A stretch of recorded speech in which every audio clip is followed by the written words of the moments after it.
الحمد لله وكفى وسلام على حبيبه المصطفى أما بعد فأعوذ بالله من الشيطان الرجيم بسم الله الرحمن الرحيم إن الله وملائكته يصلون على النبي يا أيها الذين آمنوا صلوا عليه وسلموا تسليما اللهم صل على سيدنا ومولانا محمد معدن الجود والكرم وآله وأصحابه الكرام وابنه الكريم وبارك وسلم صلاة دائمة سرمدا أبدا بحمده تعالی وبکرم مصطفیٰ صلی اللہ علیہ وسلم۔ آج کی شب میں قرآن عظیم کے 26 پارے مکمل ہو گئے۔ اللہ عز و جل بقیہ قرآن کے حصے کو صحیح تجوید سے پڑھنے اور آپ سب کو صحیح سماعت کرنے کی توفیق عطا فرمائے۔ میرے عزیزو، آج قرآن عظیم کی صورتوں میں سے سورۃ الاحقاف، سورہ محمد، سورہ فتح، سورہ حجرات اور سورہ قاف اور سورہ ذاریات، اتنی صورتیں آج ہم نے تلاوت کی ہیں۔ سورہ ذاریات کا کچھ حصہ، اس میں شروع میں یہ سورۃ الاحقاف ہے اور اس کے بعد سورہ محمد ہے۔ میرے آقا صلی اللہ تعالی علیہ وسلم کے نام پاک سے پوری سورہ آئی ہے اور آپ کا ذکر پاک بھی اس سورہ میں آیا ہے۔ اور اس کے بعد جو اہم بات ہے وہ سورہ فتح کی۔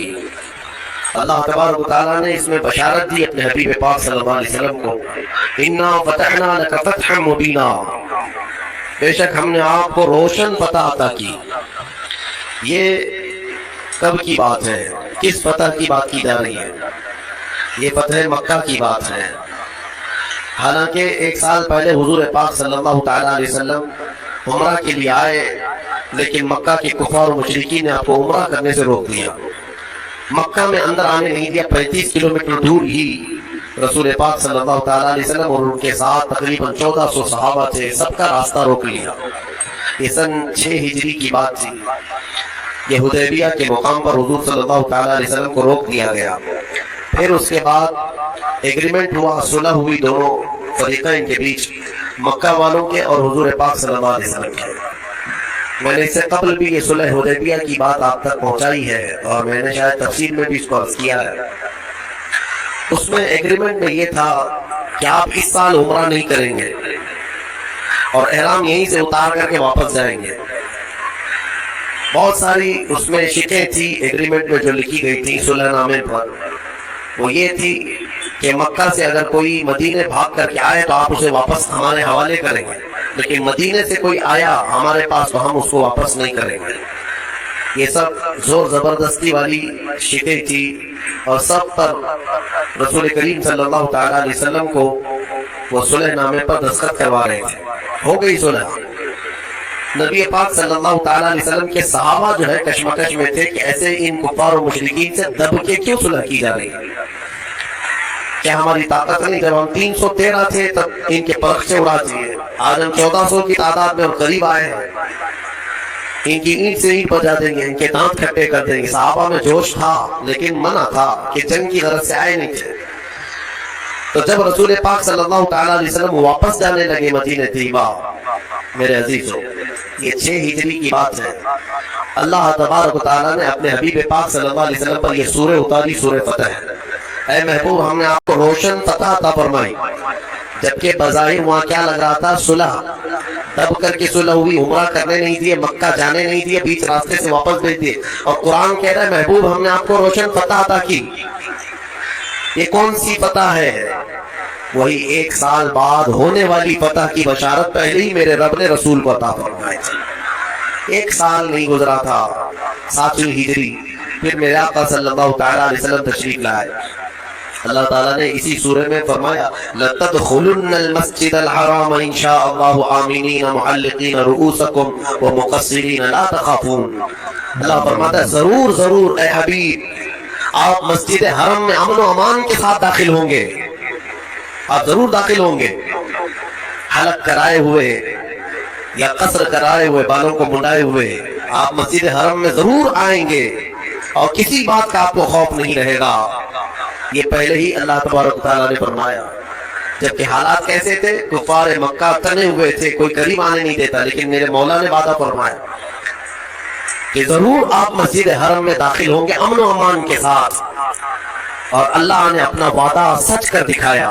1 سال میں ہی نبی مکرم صلی اللہ تعالیٰ علیہ وسلم اپنے صحابہ کے ساتھ پھر مسجد حرم میں داخل ہوئے اس شان سے آئے کہ نہ جنگ و جدال نہ قتل و قتال، صرف نبی اکرم صلی اللہ تعالیٰ علیہ وسلم کی ہی مکہ میں دھوم تھی، بات چل رہی تھی، اور صحابہ اس دن بڑی خوشیوں میں تھے۔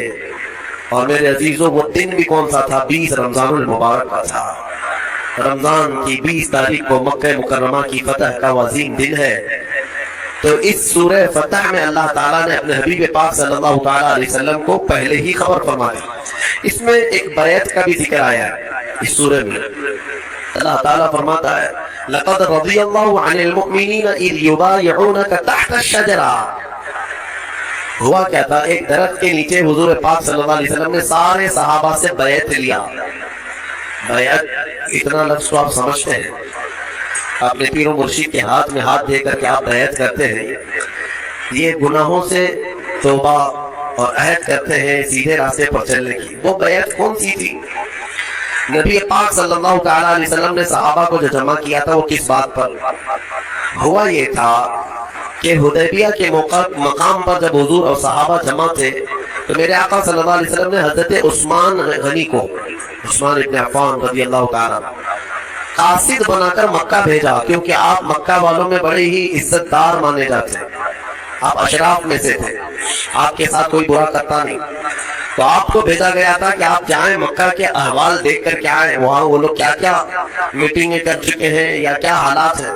حضرت عثمان غنی بھی احرام کی حالت میں تھے، حضور کے ساتھ آئے مدینے سے چل کر مکہ تک، حدیبیہ تک، حضور کے حکم پر وہ مکہ اکیلے گئے۔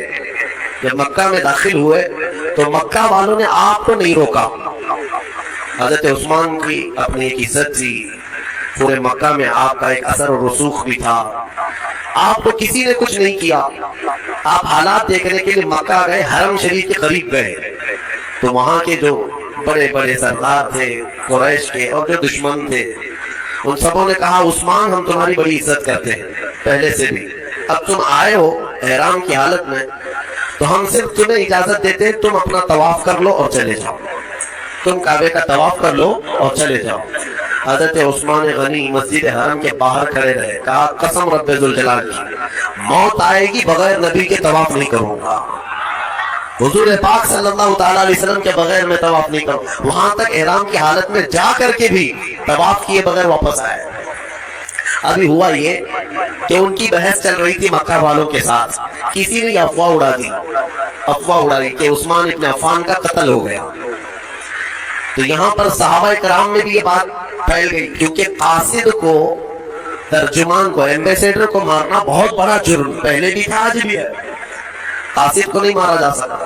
تو حضور پاک صلی اللہ علیہ وسلم کی طرف سے وہ قاصد تھے، اور یہاں صحابہ میں سب افواہ پھیل گئی کہ حضرت عثمان ابن عفان کا قتل ہو گیا۔ سب جمع ہو گئے، عرض کرنے لگے یا رسول اللہ اب جنگ تو ضروری ہے، قاصد کو انہوں نے مارا ہے۔ نبی پاک صلی اللہ تعالیٰ علیہ وسلم وہ غیب داں نبی ہر بات کو جانتے تھے۔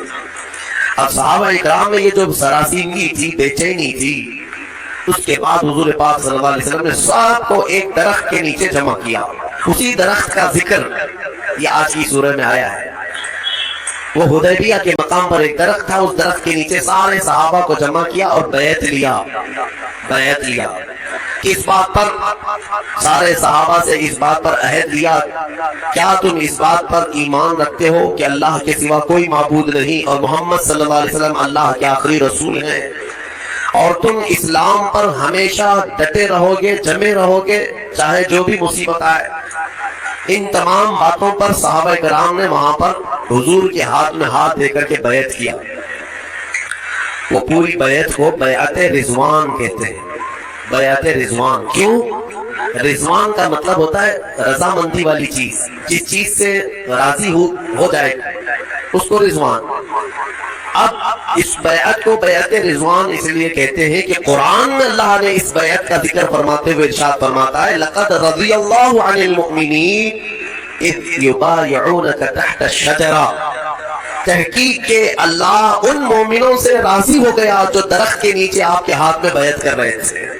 ان صحابہ سے اللہ راضی ہے، تو بیعت رضوان میں جتنے صحابہ تھے ان کی سند آ گئی قرآن میں کہ اللہ ان سے راضی ہے، اللہ ان سب سے راضی، یہ بیعت رضوان کہلاتی ہے۔ اب یہاں پر ایک بات اور بھی بتا دیتا ہوں، حضور پاک صلی اللہ تعالیٰ علیہ وسلم نے سارے صحابہ سے بیعت تو لیا، عثمان غنی نہیں تھے وہاں پر، وہ مکہ میں تھے۔